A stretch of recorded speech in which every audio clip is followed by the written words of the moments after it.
সংবাদ প্রতিদিন ডিজিটালের দর্শকদেরকে আমরা এই মুহূর্তে নিয়ে এসেছি জম্মুর পার্শ্ববর্তী শহর বা জেলা উধামপুরে। মঙ্গলবার থেকে এই উধামপুরেই সন্ত্রাসবাদীদের সঙ্গে মুখোমুখি লড়াই শুরু হয় বা ভারতীয় সেনা এবং সিআরপিএফ জওয়ানদের। 24 ঘন্টারও বেশি সময় ধরে চলা অপারেশনে 3 জন জৈশে মোহাম্মদের সন্ত্রাসবাদীকে নিকেশ করেছে ভারতীয় সেনা। বাকিদের খোঁজে চলছে সার্চ অপারেশন।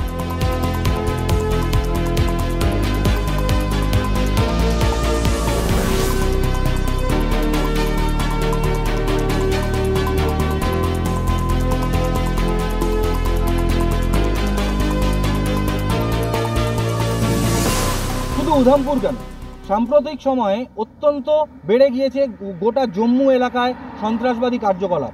অথচ আজ থেকে বছর 2-3 আগে পর্যন্ত যে ছবিটি একেবারে দেখা যেত না।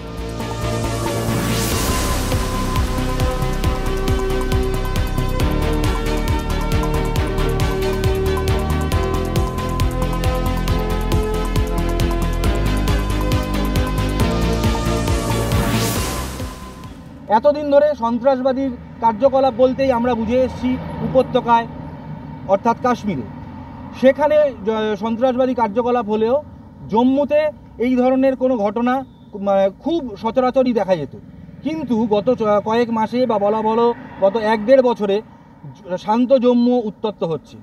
কেন, কি, কোন কারণে হঠাৎ করে জম্মুতে বেড়ে গেল এই ধরনের সন্ত্রাসবাদী কার্যকলাপ? সেই প্রশ্নের উত্তর খুঁজতেই আমরা কথা বলবো उधमपुर किसी स्थानीय लोगों संगे। ये गवर्नमेंट देती नहीं, नौकरी है ही नहीं है इनके पास, तो देनी चाहिए।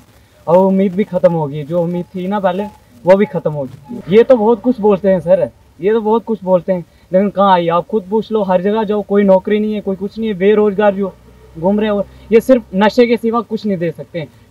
जूस में इतना नशा बढ़ गया, अब सिर्फ नशे, ये नौकरी शोकरी इनके पास है नहीं, ये सिर्फ इनकी बातें हैं। इसका रोकने का तोड़िए सर की, फिलहाल तो ये आतंकवादी पहले इनको ही दिखते हैं।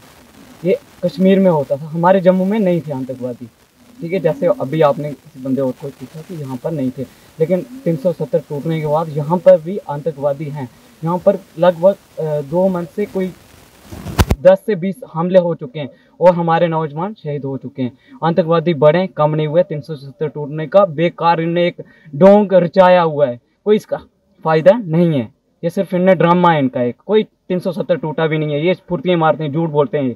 देखिए जनाब, बात ये है कि हमारी गवर्नमेंट ऑफ इंडिया जो है ये 10 सालों से और 11वां साल शुरू हो गया है, ये हमेशा से यही वादे करती रही है और अपनी पीठ खुद थपथपाती रही है और कहती रही है कि हमने जम्मू कश्मीर के अंदर 370 को तोड़ने के बाद, एवेरुगेशन के बाद हमने क्या किया है कि मिलिटेंसी टोटल ख़त्म कर दी है।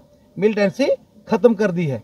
मिलिटेंसी ख़त्म आप देख रहे हो, आप सोशल मीडिया में देखिए, इलेक्ट्रॉनिक मीडिया में देखिए, जा किसी भी जगह देखिए, कहाँ हम कह सकते हैं कि मिलिटेंसी जो ख़त्म हुई। पहले ये बात सही है आपकी कि हमारे 3 प्रोविंस होते थे जब हमारी स्टेट थी, जम्मू, कश्मीर और लद्दाख। इन्होंने लद्दाख को अलग से ड्यूटी बना दिया और जम्मू को अलग से ड्यूटी बना दिया, जम्मू कश्मीर को। तो जम्मू कश्मीर में बड़ा ज़्यादा जो मिलिटेंसी का दौर चलता था, लेकिन इस बार हमने देखा जम्मू में उससे अधिक हो गया है। इसके पीछे किसका हाथ है? ये तो गवर्नमेंट की इतनी बड़ी एजेंसीज होती हैं, इतने बड़े इनके पास इनपुट्स होते हैं, इनके पास अलग अलग प्रकार की एजेंसीज हैं। ये गवर्नमेंट को बताना चाहिए कि ये मिलिटेंसी जम्मू प्रांत के अंदर कैसे बढ़ गई। जो आप कह रहे हो पत्थरबाज यूथ है, ये अनएम्प्लॉयड यूथ है, जो ये वही काम करते थे। उनको नौकरी वगैरह तो दी नहीं किसी ने, वही ये काम करते थे। तो अब जो है उसके बाद तो कोई थोड़ा सा फर्क पड़ा है। जम्मू में ऐसा बढ़ क्यों रहा है? जम्मू में अनएम्प्लॉयड की वजह से ये हो रहा है।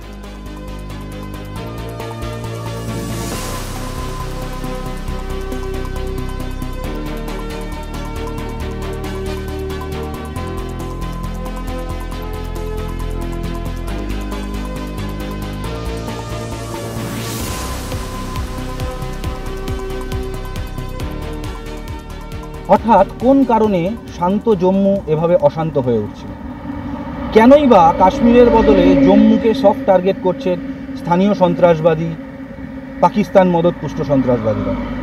এই প্রশ্নের উত্তর খুঁজতেই উধামপুরের বিভিন্ন এলাকায় ঘুরে বেড়ালাম আমরা, কথা বললাম স্থানীয়দের সঙ্গে। তাদের কথায় উঠে এলো নানা দিক, যার মধ্যে রয়েছে 370 পরবর্তী অধ্যায়, বেকারত্ব এবং অবশ্যই পড়োশী পাকিস্তানের ষড়যন্ত্র। কারণ প্রচুর রয়েছে, সেই কারণ খুঁজে আর লাভ নেই। প্রত্যেকেই তাকিয়ে ফলাফলের দিকে। আসন্ন নির্বাচনে গঠিত সরকার বা কেন্দ্র সরকার কোন পথ অবলম্বন করে শান্ত করতে পারে জম্মুকে, শান্ত করতে পারে কাশ্মীরকে, সেদিকেই তাকিয়ে জম্মু কাশ্মীরের সাধারণ নাগরিক, সেদিকেই তাকিয়ে গোটা দেশ।